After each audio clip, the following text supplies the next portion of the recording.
Shalom,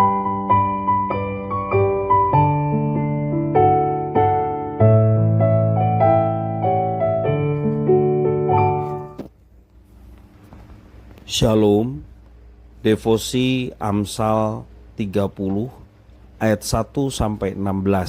Demikian firman Tuhan. Perkataan Agur bin Yake. Perkataan Agur bin Yake dari Masa. Tutur kata orang itu, "Aku berlelah-lelah ya Allah, aku berlelah-lelah sampai habis tenagaku. Sebab aku ini lebih bodoh daripada orang lain. Pengertian manusia tidak ada padaku, juga tidak kupelajari hikmat, sehingga tidak dapat kukenal yang Maha Kudus. Siapakah yang naik ke sorga lalu turun? Siapakah yang telah mengumpulkan angin dalam genggamnya? Siapakah yang telah membungkus air dengan kain? Siapakah yang telah menetapkan segala ujung bumi? Siapakah namanya dan siapa nama anaknya? Engkau tentu tahu. Semua firman Allah adalah murni. Ia adalah perisai bagi orang-orang yang berlindung padanya. Jangan menambahi firman-Nya, supaya engkau tidak ditegurnya dan dianggap pendusta. Dua hal aku mohon kepadamu, jangan itu kau tolak sebelum aku mati, yakni jauhkanlah daripadaku kecurangan dan kebohongan. Jangan berikan kepadaku kemiskinan atau kekayaan. Biarkanlah aku menikmati makanan yang menjadi bagianku, supaya kalau aku kenyang, aku tidak menyangkalmu dan berkata, siapa Tuhan itu? Atau kalau aku miskin, aku mencuri dan mencemarkan nama Allahku. Jangan mencerca seorang hamba pada tuannya, supaya jangan ia mengutuki engkau dan engkau harus menanggung kesalahan itu. Ada keturunan yang mengutuki ayahnya dan tidak memberkati ibunya. Ada keturunan yang menganggap dirinya tahir tetapi belum dibasuh dari kotorannya sendiri. Ada keturunan yang berpandangan angkuh, yang terangkat kelopak matanya.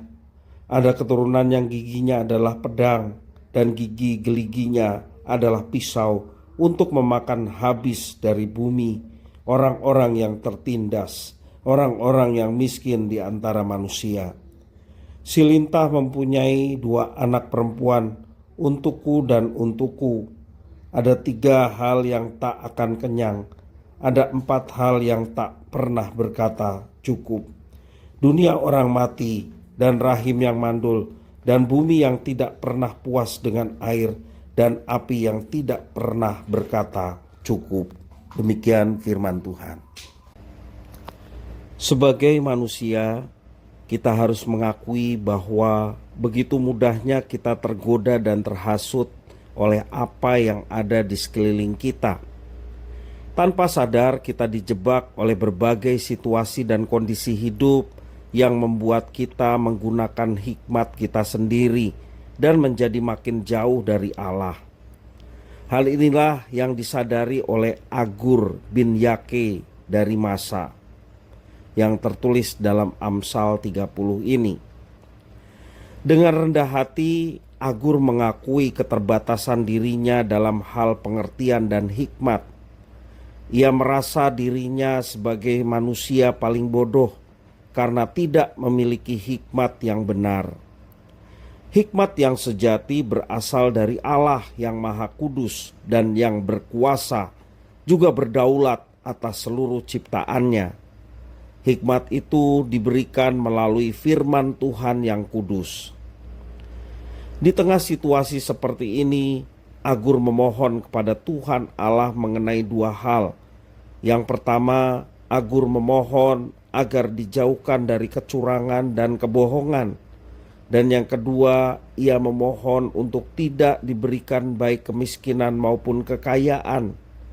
Ia ingin hidup di dalam kejujuran dan kecukupan yang berbeda dari hidup orang-orang lain yang dipenuhi dengan kutuk, keangkuhan, dan keserakahan. Melalui pembacaan Amsal hari ini, Tuhan Allah memperlihatkan betapa pentingnya hikmat.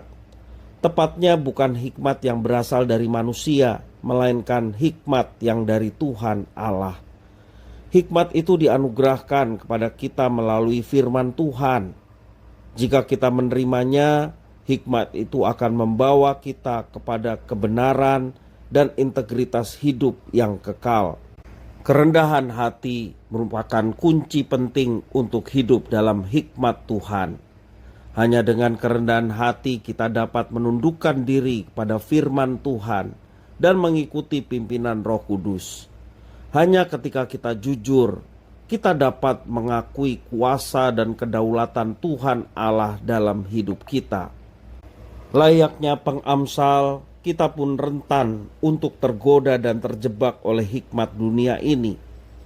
Mari dengan rendah hati kita akui kelemahan kita di hadapan Tuhan Allah, serta memohon kepadanya untuk menolong dan menuntun kita dalam hidup ini. Di tengah zaman yang penuh dengan kesombongan, mari kita berikan pengakuan bahwa hanya di dalam Tuhan kita dapat hidup berhikmat. Tuhan Yesus memberkati.